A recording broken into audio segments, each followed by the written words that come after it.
DNA मित्रों, आचार्य चाणक्य ने कहा है कि जिसका राज्य भीतर से अशांत हो वो बाहर युद्ध छेड़कर जनता को भ्रमित करना चाहता है। घरेलू विफलताओं से ध्यान हटाने की इसी रणनीति पर इस समय ट्रंप काम कर रहे हैं। अमेरिका में गृह युद्ध जैसी स्थिति है। सरकार के खिलाफ लोग सड़क पर हैं। ट्रंप प्रशासन की नीति के विरुद्ध अपने ही लोग युद्ध कर रहे हैं। लेकिन खुद ट्रंप खलीफा के खिलाफ जंग शुरू करने की तैयारी में। अमेरिकी नौसेना का सबसे विध्वंसक बेड़ा ईरान के अहाते में आकर खड़ा हो चुका है। आशंका जताई जा रही है किसी भी वक्त तेहरान में तबाही की घंटी बज सकती है। हालांकि ऐसी आशंका पिछले 4 दिन से जताई जा रही है। इस बीच अब दावा किया जा रहा है कि खलीफा ने परमाणु शक्ति हासिल कर ली है, यानी ईरान ने एटम बम बना लिया है। सवाल है, क्या इसीलिए ट्रंप ने ईरान पर अटैक को एक्सटेंड कर दिया है? क्या ईरान की एटमी ताकत के कारण ही ट्रंप नई रणनीति पर काम कर रहे हैं? अब हम इन्हीं सवालों का जवाब जानेंगे और ईरान पर अमेरिकी हमले की देरी की इनसाइड स्टोरी का विश्लेषण करेंगे। डीएनए मित्रों, जब ट्रंप ईरान पर जोरदार हमले की तैयारी कर रहे हैं तब युद्ध की आहट के बीच बड़ा डेवलपमेंट हुआ। ईरान की मीडिया रिपोर्ट्स में यह दावा किया जा रहा है कि ईरान ने अपना परमाणु बम 90% तक बना लिया है। अगले 36 घंटे के अंदर खामनेई ईरान को परमाणु संपन्न देश घोषित कर सकते हैं। मित्रों, यह इस लिहाज से भी बहुत बड़ी खबर है क्योंकि इससे पहले दूसरे देश भी आशंका जता चुके हैं कि ईरान परमाणु हथियार बनाने की क्षमता हासिल कर चुका है। इजराइल भी ऐसी ही आशंका जता चुका है। अब महाविनाशक युद्ध के मुहाने पर खड़े ईरान की मीडिया की ओर से ऐसा ही दावा किया जा रहा है।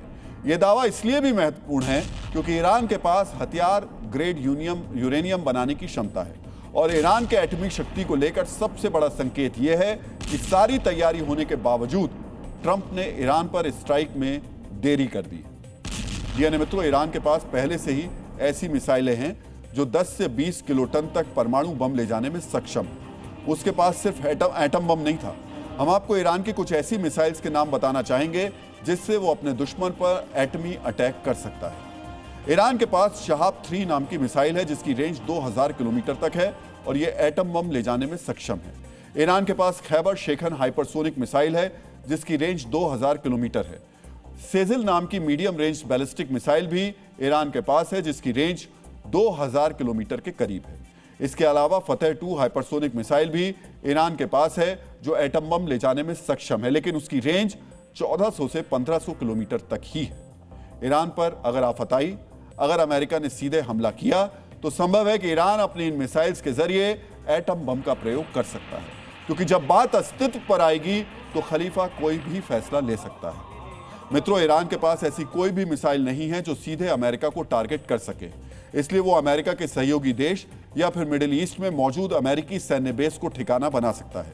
इसकी धमकी पहले भी ईरान दे चुका है। ईरान ने दीवार पर पोस्टर लगाकर ऐसा संदेश दिया था। अगर ईरान ने ऐसा किया तो उसकी एटमी तबाही के केंद्र में कौन कौन से देश होंगे वो भी हम आपको बताना चाहेंगे। ईरान का पहला लक्ष्य इजराइल होगा। ईरानी एटमी मिसाइल की रेंज में पूरा इजराइल है। अमेरिका के कुछ घातक विमान इन देशों में गुप्त स्थान पर भी एक्टिव कर दिए गए हैं। इजराइल का दावा है कि ईरान पर हमले की स्थिति में संयुक्त अरब अमीरात, जॉर्डन और ब्रिटेन ने अमेरिकी सेना को रसद और खुफिया सहायता देने की तैयारी भी कर ली है। मित्रों, अमेरिकी राजनीतिज्ञ और राजनयिक रहे हेनरी किसिंजर का मानना था कि अंतर्राष्ट्रीय राजनीति में दुश्मन से ज्यादा उसके सहयोगी महत्वपूर्ण होते हैं। इसलिए खलीफा अमेरिका के सहयोगी देशों को ही टारगेट करने का अब आदेश देगा। अमेरिका जिस तरीके की तैयारी कर रहा है उससे स्पष्ट है कि अमेरिका अटैक शुरू होने के बाद ईरान के पास काउंटर अटैक का आखिरी विकल्प ही बचेगा और अगर ईरान को एटमी अटैक करना ही पड़ा तो वो अमेरिकी सैन्य अड्डों को पूरी तरह तबाह कर देगा।